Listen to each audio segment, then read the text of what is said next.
Halo, assalamualaikum warahmatullahi wabarakatuh dan selamat salam sejahtera untuk kita semua. Nah, baik di sini kami akan menjelaskan pembahasan kami ataupun materi kami mengenai pengertian dan ruang lingkup perpajakan, di mana pada kali ini kami dari kelompok 1 pada mata kuliah perpajakan dengan program studi pendidikan akuntansi B 2020. Nah, pada kali ini kami akan membahas tersebut, namun sebelum kita masuk ke dalam pembahasan, adapun kami akan memperkenalkan diri kami. Yang mana yang pertama ada saudara. Ada saya Ahmad Buhori Parinduri. Ada saya Putri Nurul Damayanti. Nah, dan saya sendiri adalah Surya Wiranto. Baik, pada pembahasan materi pertama akan dibawakan oleh saudara Ahmad Bukhari Parinduri. Kepada saudara Ahmad Bukhari Parinduri, saya persilahkan. Terima kasih. Ya, terima kasih kepada saudara Surya Wiranto selaku moderator. Saya Ahmad Buhori akan mencoba menjelaskan pengertian dari pajak. Istilah pajak berasal dari bahasa Jawa, yaitu ajeg, yang berarti pungutan teratur pada waktu tertentu.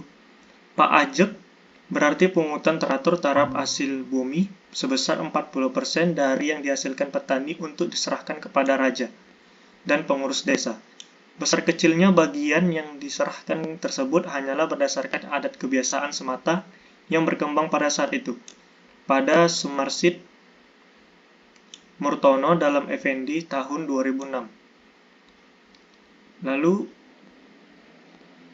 beberapa definisi menyebutkan kesimpulannya pajak itu sebagai kontribusi yang juga diartikan sebagai iuran dan pungutan.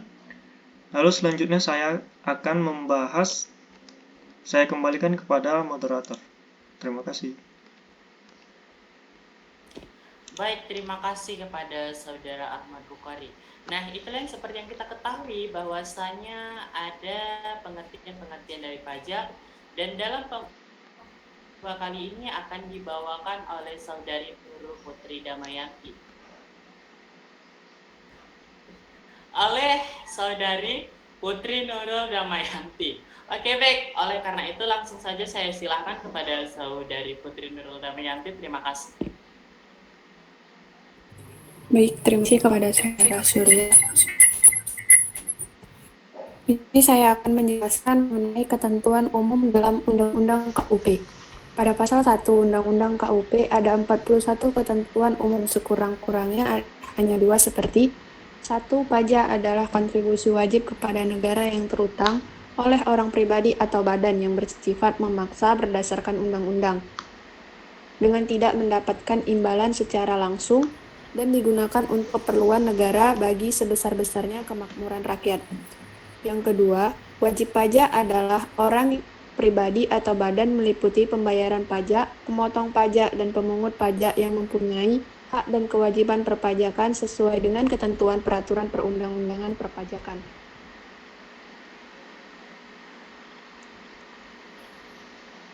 Untuk materi berikutnya saya kembalikan kepada Surya Wiranto.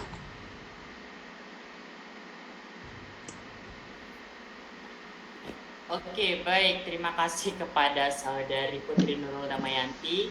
Nah, pada kali ini saya akan membahas tentang hukum pajak material dan pajak formal. Di mana hukum pajak material adalah hukum pajak yang memuat antara lain norma-norma yang menerangkan keadaan-keadaan, perbuatan-perbuatan, dan peristiwa-peristiwa hukum yang harus dikenakan pajak. Siapa-siapa yang harus dikenakan pajak, berapa besarnya pajak, kapan timbulnya pajak, berapa besarnya tarif dan pajak yang harus dibayar, utang pajak, dan hubungan hukum antara pemerintah dan wajib pajak. Nah, pada hukum pajak formal, di mana hukum pajak formal adalah hukum pajak yang mengatur tentang bagaimana caranya hukum pajak material bisa dijalankan dan menjadi nyata.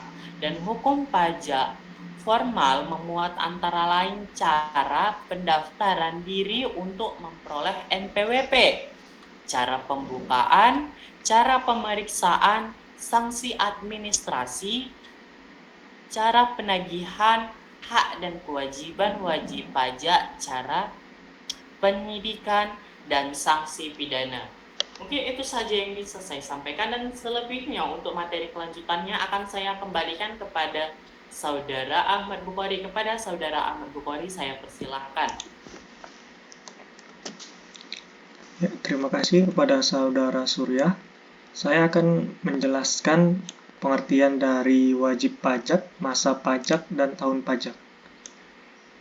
Pengertian wajib pajak adalah hukum pajak tidak berbeda dengan hukum lainnya yang memiliki subjek hukum selaku pendukung kewajiban dan hak. Dalam hukum pajak, bukan subjek pajak sebagai pendukung kewajiban, dan hak melainkan adalah wajib pajak.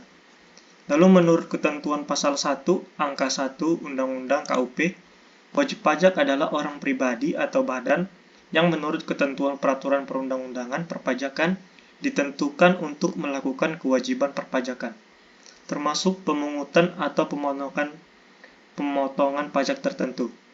Lalu dalam pasal 1 angka 7 Undang-Undang KUP, masa pajak adalah jangka waktu yang menjadi dasar bagi wajib pajak untuk menghitung, menyetor, dan melaporkan pajak yang terutang dalam suatu jangka waktu tertentu sebagaimana ditentukan dalam undang-undang ini, KUP. Lalu ada tahun pajak. Menurut pasal 1 angka 8 Undang-Undang KUP, pengertian tahun pajak adalah jangka waktu 1 tahun kalender, kecuali bila wajib pajak menggunakan tahun buku yang tidak sama dengan tahun kalender. Terima kasih, itulah penjabaran dari saya. Saya kembalikan kepada Saudara Surya Wiranto.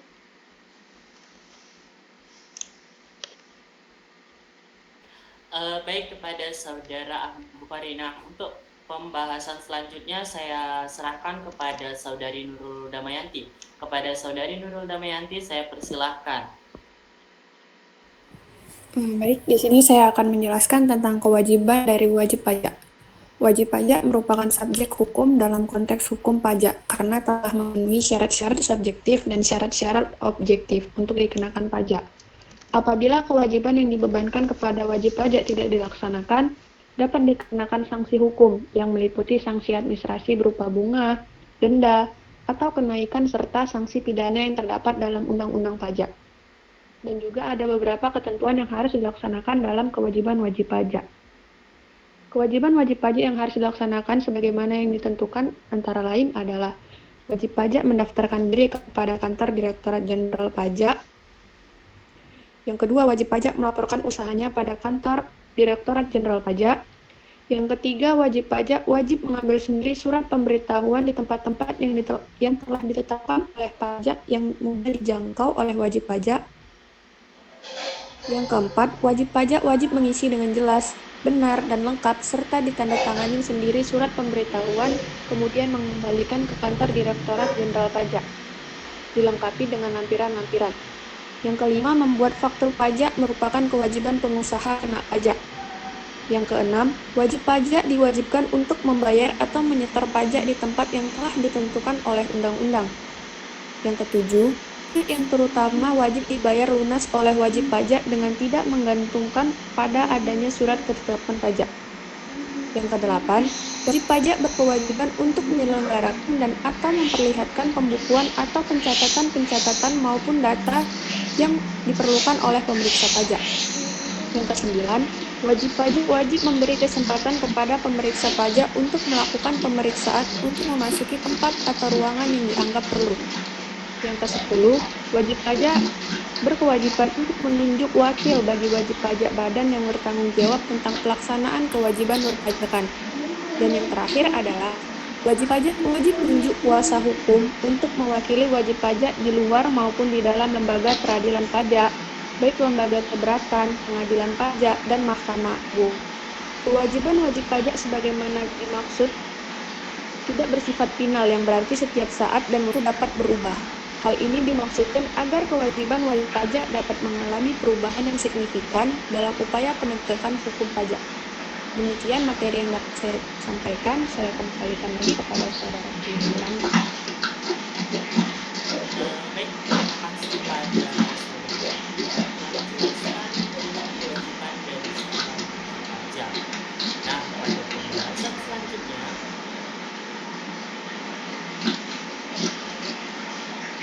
kita akan menjelaskan bagaimana kewajiban membayar pajak. Di Indonesia, pajak merupakan kewajiban yang harus dibayarkan oleh setiap warga negara yang telah memenuhi syarat subjektif dan objektif untuk membayar pajak. Kewajiban membayar pajak sendiri tercantum pada pasal 23A Undang-Undang Dasar 1945 yang berbunyi pajak dan pungutan lain yang bersifat memaksa untuk keperluan negara diatur dengan undang-undang.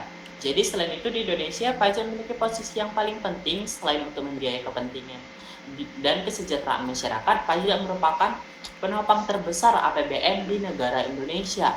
Dalam postur APBN pada tahun 2018, pendapatan negara diproyeksikan sebesar 1.894,7 triliun rupiah dengan rincian penerimaan dari pajak sebesar 1.618,1 triliun rupiah.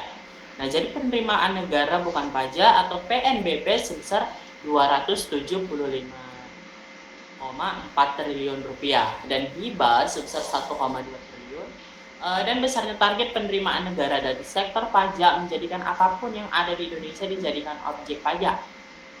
Sepertinya pada pajak kendaraan, pajak penghasilan, pajak bumi dan bangunan, pajak pertambahan nilai, pajak pada saat berbelanja, dan yang terbaru saat ini yaitu pemerintah mulai menargetkan para pengguna media sosial seperti YouTuber dan selebgram sebagai objek pajak. Hal tersebut sesuai dengan peraturan Menteri Keuangan nomor 210/PMK penghubung 010/2018 tentang perlakuan perpajakan atas transaksi perdagangan melalui sistem elektronik. Dan selanjutnya, materi selanjutnya akan dibahas dan disampaikan oleh Saudara Ahmad Bukhari. Kepada Saudara Ahmad Bukhari, saya persilahkan.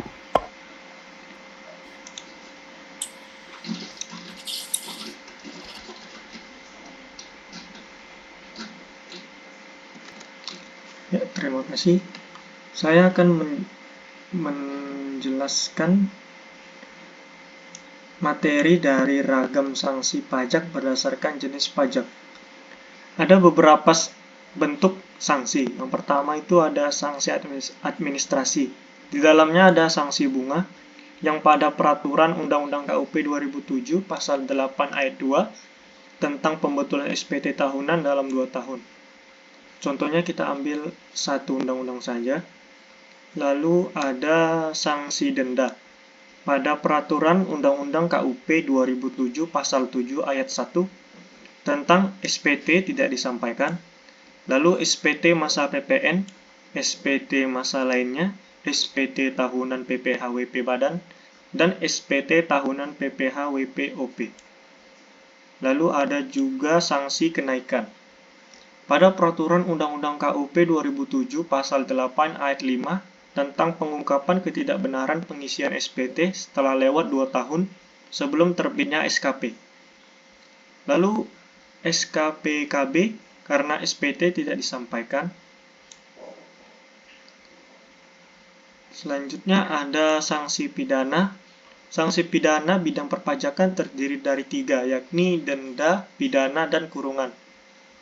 Kita ambil saja satu contoh peraturan Undang-Undang KUP 2007 pasal 38 ayat 1 tentang menyampaikan SPT tetapi isinya tidak benar atau tidak lengkap atau melampirkan keterangan yang isinya benar sehingga dapat menimbulkan kerugian pada pendapatan negara. Dan perbuatan tersebut merupakan perbuatan setelah perbuatan yang pertama kali. Sekian penjabaran dari saya kembalikan kepada moderator.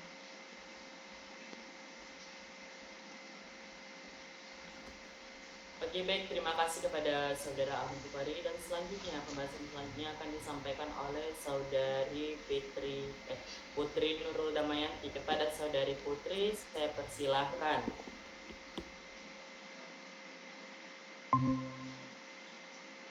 Untuk materi berikutnya tentang sanksi hukum jika tidak melakukan pembayaran pajak akan saya jelaskan.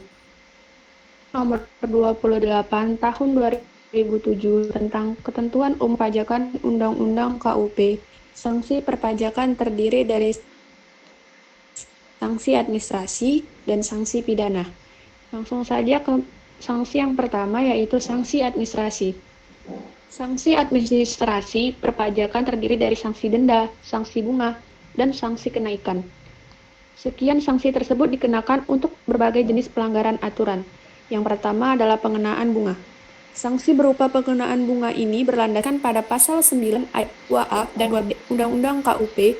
Dalam ayat 2A dikatakan, wajib pajak yang membayar pajaknya setelah jatuh tempo akan dikenakan denda sebesar 2% per bulan yang dihitung dari tanggal jatuh tempo hingga tanggal pembayaran. Sementara, pada ayat 2B disebutkan, wajib pajak yang baru membayar pajak setelah jatuh tempo penyampaian SPT tahunan akan dikenakan denda sebesar 2% per bulan yang dihitung sejak berakhirnya batas waktu penyampaian SPT sampai dengan tanggal pembayaran, dan bagian dari bulan dihitung penuh 1 bulan. Berikutnya adalah sanksi kenaikan. Sanksi kenaikan ditujukan kepada wajib pajak yang melakukan pelanggaran tertentu. Contohnya, seperti tindak pemalsuan data dengan mengecilkan jumlah pendapatan pada SPT setelah lewat 2 tahun sebelum terbit SKP. Jenis sanksi ini bisa berupa kenaikan jumlah pajak yang harus dengan kisaran 50% dari pajak yang kurang dibayar tersebut. Yang terakhir adalah sanksi denda. Sanksi pajak berupa denda ditujukan kepada pelanggaran yang berhubungan dengan kewajiban pelaporan. Besarannya pun bermacam-macam, sesuai dengan aturan undang-undang.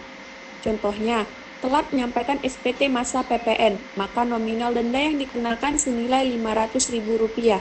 Sedangkan telat dalam menyampaikan SPT masa PPH, maka nominal denda yang dikenakan senilai 1 juta untuk wajib pajak badan dan Rp100.000 untuk wajib pajak perorangan. Yang berikutnya adalah sanksi pidana. Sanksi ini merupakan jenis sanksi terberat dalam dunia perpajakan. Biasanya, sanksi pidana dikenakan bila wajib pajak melakukan pelanggaran berat yang menimbulkan kerugian pada pendapatan negara dan dilakukan lebih dari 1 kali. Dalam Undang-Undang KUP terdapat pasal 39 ayat 1 yang memuat sanksi pidana bagi orang yang tidak menyetorkan pajak yang telah dipotong atau dipungut. Sanksi tersebut adalah pidana penjara paling singkat 6 bulan dan paling lama 6 tahun, serta denda minimal 2 kali pajak terutang dan maksimal 4 kali pajak terutang yang tidak dibayar atau kurang dibayar. Demikian materi yang dapat saya sampaikan. Saya kembalikan kepada Saudara Surya Wiranto.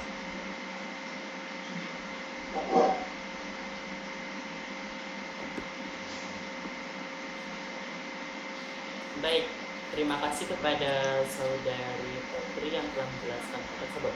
Nah, di sini pada pembahasan kali ini saya akan membahas di mana sanksi hukum bila wajib pajak terlambat melaporkan SPT. Selain mengatur sanksi bagi wajib pajak yang tidak melakukan pembayaran pajak, Undang-Undang juga membuat sanksi bagi wajib pajak yang tidak melaporkan SPT atau terlambat melaporkan SPT-nya, seperti itu ya. Jadi sanksi yang dibebankan pada wajib pajak yang melanggar ketentuan tersebut adalah denda. Jadi besaran denda itu bisa lagi dibagi menjadi 3 bagian. Yang pertama yaitu adalah 500.000 untuk surat pemberitahuan masa PPN dan Rp100.000 itu untuk surat pemberitahuan masa lainnya. Dan untuk 1 juta untuk surat pemberitahuan tahunan pajak penghasil wajib pajak badan, dan 100.000 itu untuk surat pemberitahuan tahunan pajak penghasilan wajib pajak orang pribadi. Nah, jadi ada 3 batas waktu pelaporan SPT yang sebaiknya diketahui oleh wajib pajak agar kita tidak telat bayar pajak. Kenapa? Karena pajak merupakan adalah salah satu sumber keuangan bagi negara. Itu. Nah, yang pertama itu ada surat pemberitahuan masa. Jadi pada surat pemberitahuan masa itu paling lama 20 hari setelah akhir masa pajak. Dan yang kedua ada SPT pajak penghasilan wajib pajak untuk orang pribadi. Nah, pada ini yaitu paling lama 3 bulan setelah akhir masa pajak. Dan yang terakhir adalah SPT pajak penghasilan wajib pajak untuk badan. Nah, jadi paling lama 4 bulan setelah akhir masa pajaknya. Nah, jadi apabila wajib pajak tidak melaporkan SPT sehingga dapat menimbulkan kerugian pada pendapatan negara. Benar, karena kalau warga negara tidak membayar pajak kepada negara, dari mana negara bisa mendapatkan pemasukannya? Padahal pendapatan yang terbesar dari pendapatan terbesar negara itu adalah yang seperti kita ketahui pada kewajiban bayar pajak tadi. Kita tahu bahwasanya pada tahun 2018 itu hampir sekitar 85% apa 90% itu pajak merupakan pendapatan dan sumber keuangan bagi negara. Jadi kalau kita udah bisa mendapatkan pajak, bisa mengeluarkan anggaran APBN untuk negara juga. Jadi semakin besar gitu kan.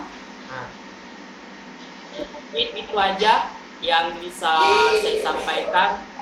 Lebih dan kurangnya saya mohon maaf. Nah, pada kesimpulan kali ini bahwasannya dari penjelasan materi-materi di atas dapat kita ambil kesimpulan di mana bahwa pajak adalah pembayaran yang dilakukan rakyat dan merupakan sumber dana untuk pembangunan negara. Selain itu, pajak berbeda dengan retribusi dan sumbangan ya.